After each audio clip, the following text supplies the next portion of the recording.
sport now, and anti-boxing campaigners in Britain have stepped up their fight to have the sport banned after the bantamweight James Murray died following a fight in Scotland.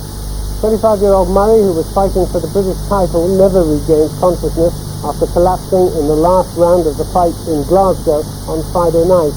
Boxing is already banned in Sweden, Norway and Iceland, and it's to be reviewed as an Olympic sport before next year's Games in Atlanta.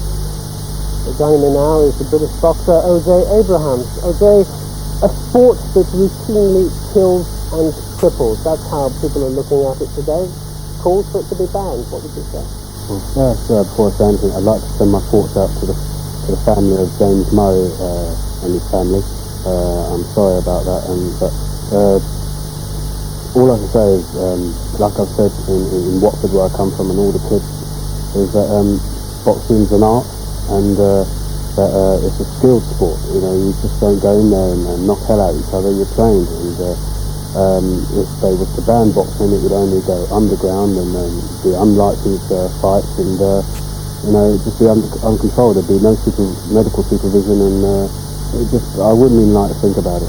But we're having leading doctors now in Britain, the people who have to look after the injured boxers, saying this has to stop. This is butchery. You can't ignore their advice, can you?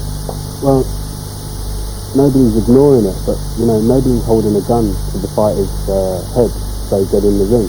We're all individuals, we all have our own mind, and at the end of the day, that's what they chose to do it. If my boy wanted to do it, if he was certain and he wanted to do it, I would encourage him, but I wouldn't force him in there. You know, no one's forcing anybody to do anything. Mountain climbing, rock climbing, racing, driving, rugby, cricket, they all have their dangers.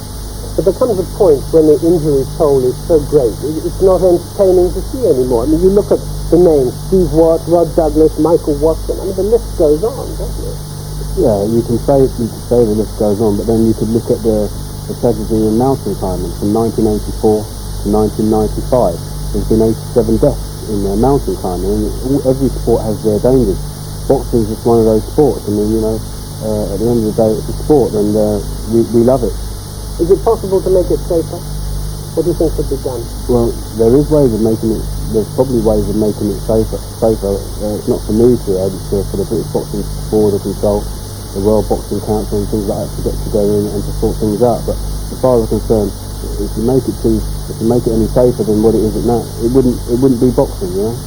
Do you feel safe as a boxer when you go out there in the ring? Well, as far as I'm concerned, from my point of view, I'm a bit of a character, a bit of an extrovert, and if you look at my face, I don't get hit. I mean, if they catch me once, they don't catch me a second time. But on a serious side, if I thought that I was getting too much punishment, I'd be out of the game straight away. O.J. Abrahams, thank you very much indeed for joining us. Pleasure is all mine.